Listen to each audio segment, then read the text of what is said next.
Bismillahirrahmanirrahim. Assalamualaikum warahmatullahi wabarakatuh. Waalaikumsalam warahmatullahi wabarakatuh. Bismillah, alhamdulillah, la hawla wa la quwata illa billah, amma ba'du.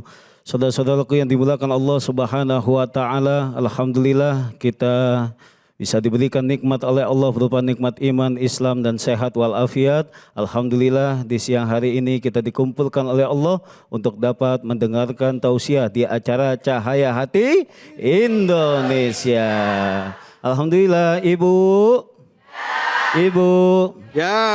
Yang pertama kita tadabbur dari surat Al-Anfal ayat 63 bahwasanya kita bersyukur kepada Allah Subhanahu wa taala atas nikmat hidayah yang Allah berikan kepada kita semua. Maka setiap hari kita berusaha agar senantiasa kita ini memohon hidayah untuk diri kita dan untuk keluarga kita.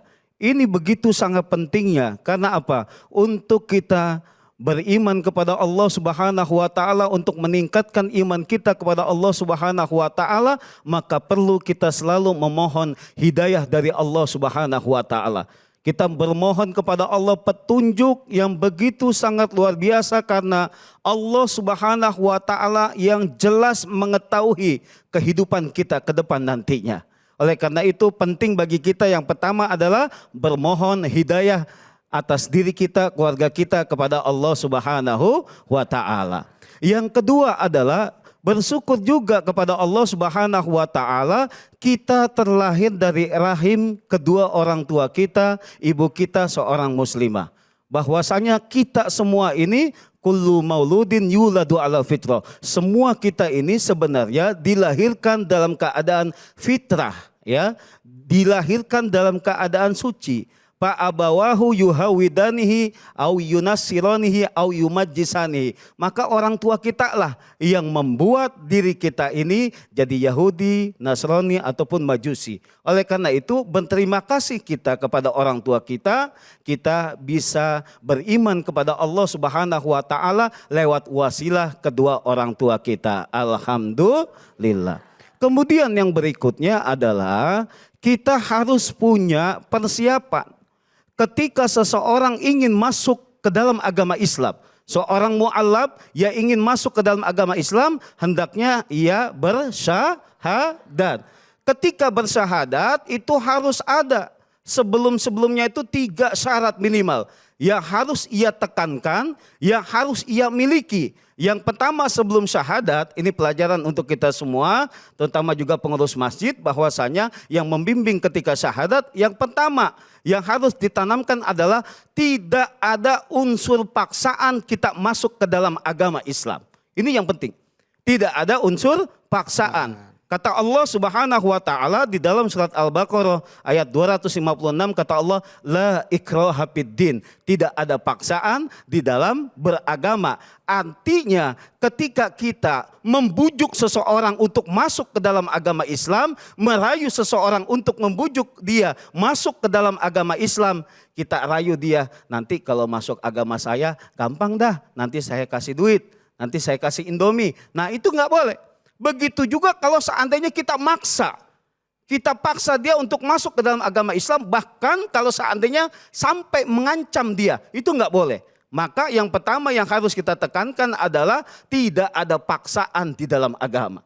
Yang kedua adalah yang harus kita tanya sebelum kita bersyahadat, sebelum ada saudara kita yang mau masuk ke dalam agama Islam, kita tanya dia punya orang tua enggak? Dia masih ada orang tua enggak? Kalau seandainya ada, maka di dalam Al-Quran di surat Luqman ayat 15 dikatakan bahwasanya wa in jahadaka ala an tusyrika bima laisa laka bihi ilm fala tuti'huma. Maka ketika ada orang tua kita, ketika kita masuk ke dalam agama Islam, orang tua kita belum dalam keadaan muslim, dia mengajak kepada kita untuk bisa masuk ke dalam agamanya lagi, fala tuti'huma, kita boleh menolaknya secara baik-baik. Kemudian wasahibahuma fid dunya ma'rufa. Kita juga harus punya kewajiban berbuat baik kepada kedua orang tua kita. Kita tetap bersilaturahim, kita tetap komunikasi dengan orang tua kita. Kita punya rezeki, kita bagi kepada orang tua kita. Dan mudah-mudahan dengan cara itulah ketika kita punya kebaikan-kebaikan atas orang tua kita, walaupun orang tua kita belum masuk ke dalam agama Islam, dia mendapatkan hidayah dari kebaikan kita. Ini Islam yang mengajarkan seperti ini. Ini agama kita yang mengajarkan seperti ini. Mengajarkan toleransi dari mulai keluarga. Maka jangan pernah mengajarkan agama Islam akan toleransi. Kenapa? Islam sudah jelas-jelas mengajarkan toleransi dengan sebaik-baiknya. Yang kemudian, yang ketiga adalah yang harus kita lakukan sebagai syarat untuk bersyahadat ketika ada seorang mu'alaf yang ingin masuk ke dalam agama Islam adalah harus punya konsekuensinya di sana, yaitu ada yang namanya ibadah. Ada yang namanya sholat. Kita kasih tahu di Islam ini ada yang namanya sholat.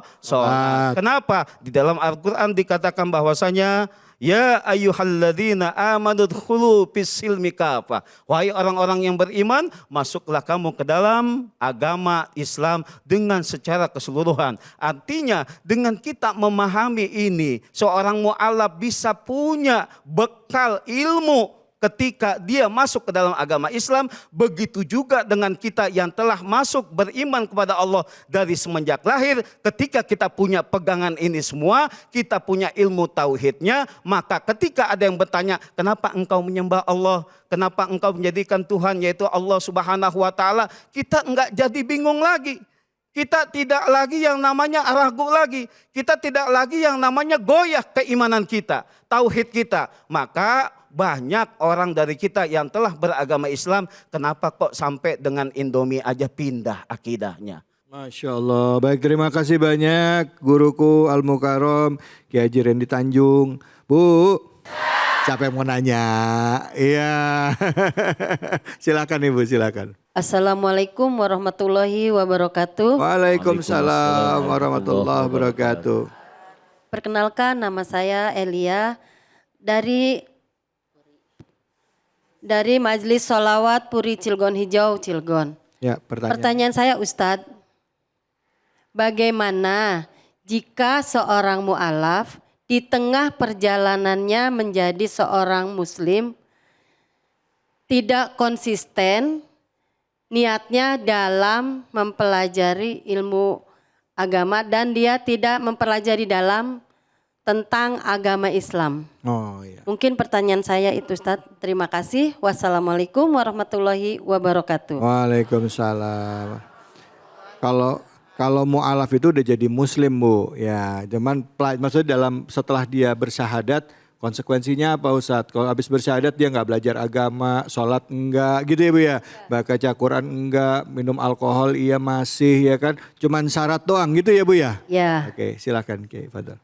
Ya, terima kasih Ibu atas pertanyaannya, pertanyaan yang bagus untuk kita semua. Maka kembali kepada yang tadi kita sampaikan bahwasanya ada konsekuensinya. Ada 3 syarat tadi yang telah saya sampaikan, salah satunya maka sebagai ketika dia setelah masuk beriman kepada Allah Subhanahu wa taala harus menjalankan ibadah, harus menjalankan sholat, harus menjalankan puasa dan lain sebagainya. Maka kata Allah, ya ayyuhalladzina amanu dkhulu fis-silmi kafah. Wahai orang-orang yang beriman, setelah dia masuk ke dalam agama Islam, dia beriman kepada Allah, udkhulu fis-silmi kafah, kata Allah. Masuklah kamu kepada agama Allah ini dengan secara keseluruhan. Enggak boleh setengah-setengah. Maka ketika itu bahwasanya Rasulullah juga mengatakan innamal a'malu binniyah. Segala sesuatu itu tergantung kepada niatnya. Maka dia masuk ke dalam agama Islam ini apa sih konotasinya? Dia kepengen apa?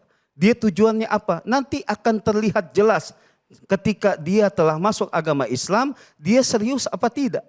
Maka Allah menganjurkan kepada siapa saja yang beriman kepada Allah harus masuk ke dalam agama Islam ini secara keseluruhan. Artinya ketika masuk ke dalam agama Islam ini secara keseluruhan, maka dia harus sholat, maka dia harus belajar ibadah, maka dia harus belajar tuntunan agama. Agar apa? Supaya dia bertambah keimanannya sekaligus mendapatkan pahala dari apa yang ia perbuat. Maka Rasulullah bilang segala sesuatu itu tergantung dari niatnya. Kalau niatnya masuk kepada agama Islam hanya pengen nikahin seseorang, maka dia akan mendapatkan dari niatnya itu. Ketika dia niatnya masuk ke dalam agama Islam untuk meraih yang namanya harta, maka dia akan mendapatkan harta itu. Tapi dia tidak mendapatkan keridhaan dari Allah Subhanahu wa taala. Dia tidak mendapatkan kebahagiaan baik di dunia maupun di akhirat. Kenapa? Sudah salah niatnya. Sudah salah tujuannya. Oleh karena itu penting bagi seorang mu'alaf ataupun kita semua yang telah menjaga istiqomah kita dari beriman kepada Allah Subhanahu wa taala agar senantiasa masuk ke dalam agama Islam ini, beriman kepada Allah ini dengan secara keseluruhan. Jangan sampai kita masuk ke dalam agama Islam, ngaku ma Islam, KTP ma Islam, sholat kagak. Ngaku ma Islam, puasa ma kagak. Itu nanti di akhirat itu KTP-nya yang masuk surga, orangnya nyangkut di neraka. Baik, alhamdulillah. Terima kasih banyak Ustadz. Bu. Alhamdulillah. Alhamdulillah. Jadi kita makin paham ya Bu ya, bahwa menjadi seorang muslim itu ada kewajibannya. Apalagi kalau ada saudara kita yang mu'alaf ya, kita mesti bantu ya Bu ya, supaya bisa lebih paham tentang agama Islam. Baik. Setelah ini kita akan ngaji bareng sama Kiai Munawir Ngajir ya. Jangan kemana-mana, tetap di sini di Cahaya Hati Indonesia. Terima kasih banyak Kiai.